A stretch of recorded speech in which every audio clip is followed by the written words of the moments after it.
약국에 있다 보면 간혹 한 서너 달 만에 약국을 방문하신 노인분들을 뵐 때가 있어요. 그분들 보면 이게 대다수가 여지없이 얼굴이 이렇게 볼이 움푹 패이고 피부는 까칠하고 걸음걸이가 막 휘청거리세요. 그러니까 예전에 짱짱한 모습은 찾아볼 수 없는 경우가 있는데요. 대부분은 병원에 있다가 퇴원하신 경우도 많고요. 그래서 상황이 악화되면서 전동 휠체어 타시다가 2, 3년 안에 돌아가시는 분들이 있고요. 또 그와 반면에 그렇게 몸은 약해지셨었는데도 단백질 영양제 열심히 드시고 운동도 열심히 하셔서 근력이 되살아나서 예전보다 더 활기찬 모습을 보여주는 경우도 있습니다. 이 두 경우의 차이가 저는 단백질의 보충에 있다고 생각을 합니다. 60대 이후에 나이가 들어가면서 체력적으로 힘이 부족해질 때 장기적으로 단백질 섭취를 우선시해야 하는 이유인 거죠. 그러니까 우리나라가 못 살던 시절에 크게 아플 때나 뭐 아픈 후에 수술 후에 우리 뭘 먹었나요? 짱어 먹고 잉어 먹고 뭐 흑염소 먹고 오리 뭐 이런 거 먹었잖아요. 이런 것들의 원천 영양소는 단백질입니다. 비타민, 뭐 미네랄, 오메가3, 유산균 이런 것들이 많아서 먹었다는 것이 아니란 얘기죠. 물론 지금 이런 유의 음식을 드시란 얘기를 하는 건 아니고요. 단백질이 그만큼 기초 체력과 건강의 핵심 영양소라는 걸 말씀드리는 거예요. 서양인이라면 제가 단백질을 최우선으로 말씀드리진 않았을 것 같아요.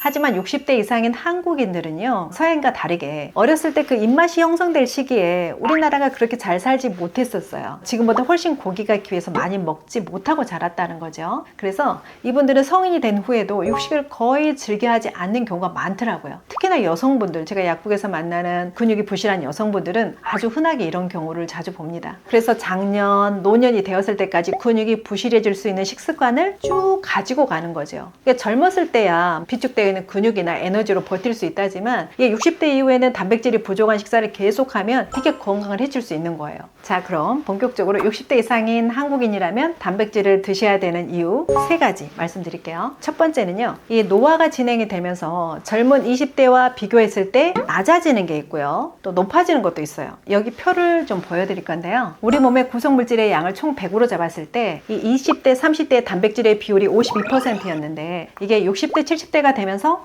40%대로 무려 12%나 떨어졌고요. 반면에 지방은 45%에서 55%로 무려 10%나 올라간 걸 볼 수 있죠. 그러니까 단백질 하면 근육이라는 단어가 떠오를 정도로 근육의 질을 결정하는 중요한 인자인데 이게 단백질 수치가 떨어지니까 나이가 들수록 팔다리는 가늘어지고 배만 나오게 되는 그런 체형이 되는 이유가 되는 거죠. 그러니까 60대 이후뿐 아니라 또 암 환자의 생존율에 있어서도 이 근육량이 절대적 의미를 갖고 있어요. 그러니까 일반적으로 암 환자들은 거의 대부분 근감소증을 동반하는 경우가 많다고 해요. 그러니까 실제 연구에 따르면 이 암 환자 중에 근감소증을 앓는 비율은 15%에서 74%로 상당히 높습니다. 그러니까 근감소증은 암 환자의 생존율은 물론이고요, 치료 효과도 현저히 떨어뜨리는 원인이 된다는 거죠. 그러니까 특히 60대 이후이면서 암 환자다? 그러면 단백질 양의 유지가 아주 중요한 건강의 조건이 되는 거예요. 그러니까 조금 더 직설적으로 말씀드리자면 이 생존율을 결정하는 가장 중요한 조건이 단백질 수치가 될 수도 있다는 얘기입니다. 한 연구 결과가 있습니다. 111명의 진행성 이암 환자를 약 5년간 추적 관찰을 했는데 결과가 어떻게 나왔냐면요, 이 골격근 지수가 감소한 암 환자는 평균 생존율이 8.9개월이었어요. 그런데 골격근 지수가 유지되는 환자군의 평균 생존율은 무려 14.8개월이나 됐어요. 그러니까 생존율의 차이가 약 1.7배 가까이 차이가 나는 거죠. 엄청난 차이입니다. 두 번째는요, 뇌 기능의 유지에 단백질이 정말 중요하다는 거예요. 물론 이 뇌 구조가 오메가3, 콜레스테롤, 레시틴 같은 지질의 함량도 상당히 높습니다. 그럼에도 대부분은 단백질로 이루어졌어요, 이 뇌는요. 그래서 이 단백질 공급이 제대로 되지 않으면 이 뇌 기능이 약해져서 기억력, 판단력, 인지력, 사고력, 집중력, 심지어는 공감하는 능력까지도 약해질 수 있다는 거죠. 치매도 단백질이 부족했을 때 좀 더 쉽게 노출이 될 수도 있다는 거 이제 아실 거고요. 나이 드신 분들에게는 단백질이 정말 필수입니다. 그리고 세 번째는요, 단백질이 부족하면 밖에서 보이는 근육, 골격근이 약해진다고 그랬죠. 이 허리를 세우는 기립근이 약해지니까 허리가 굽는 거고요. 이 팔다리 근육이 약해지니까 팔다리가 가늘어지는 거고요. 마찬가지로 눈에 보이지 않는 내부의 평활근도 약해질 겁니다. 평활근은 내장을 이루는 근육을 말하는 거예요. 그러니까 위 근육 같은 소화기 근육이라든가 혈관도 속 근육이고요. 이런 내장 속 근육이 약해지면 어떻게 될까요?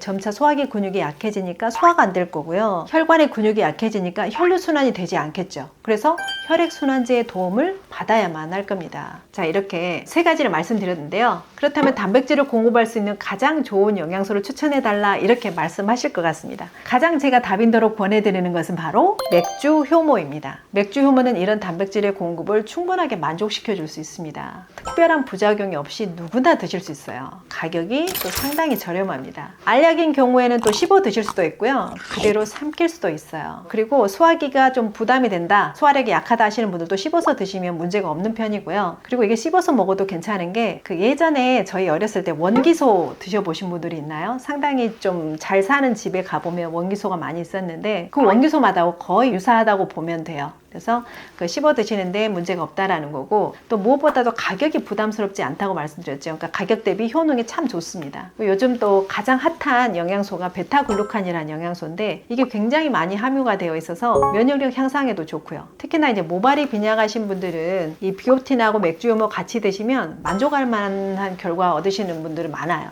탈모 증상만 해도 제가 비오틴하고 맥주 효모 드렸을 때 좋은 피드백을 정말 많이 받았거든요. 다만 한 가지 주의하실 것은 이 맥주 효모 퓨린이 풍부한 음식입니다. 그래서 통풍이 있는 경우나 뭐 혈중의 요산 수치가 높은 경우에는 좀 드시는 거는 추천드리지 않아요. 그리고 이 맥주 효모 드시면서 뭘 음식으로 같이 드시는 게 좋냐? 계란 있죠. 계란 하루에 1개에서 2개 정도 꼭 쪄서 드시고요. 고기는 어떤 고기든 상관은 없어요. 자기 손바닥의 한 3분의 1 정도의 크기만큼 날마다 드시면 좋고요. 겨울철엔 김 많이 드시고 밥에 콩 충분히 올려서 드시고 요 정도만 하시고 해도요. 정말 훨씬 더 좋은 근력을 가지고 건강하고 왕성하게 생활하실 수 있거든요. 그러니까 일반적으로 뭐 비타민이다, 뭐 미네랄이다, 오메가3다 이런 건 잘 챙겨 드시는데 상대적으로 단백질의 보충이나 뭐 고기를 드시는 것에 대해서는 관심이 덜 하신 것 같아서 말씀을 드렸습니다. 이 단백질이 부족해서 오는 여러 현상들을 자칫하면 나이 탓으로 돌려버리고 방치할 수도 있어요. 그래서 건강한 노년을 위해서 단백질 보충 꼭 하시기 바랍니다. 네, 오늘 영상 여기까지고요. 끝까지 들어주셔서 감사합니다.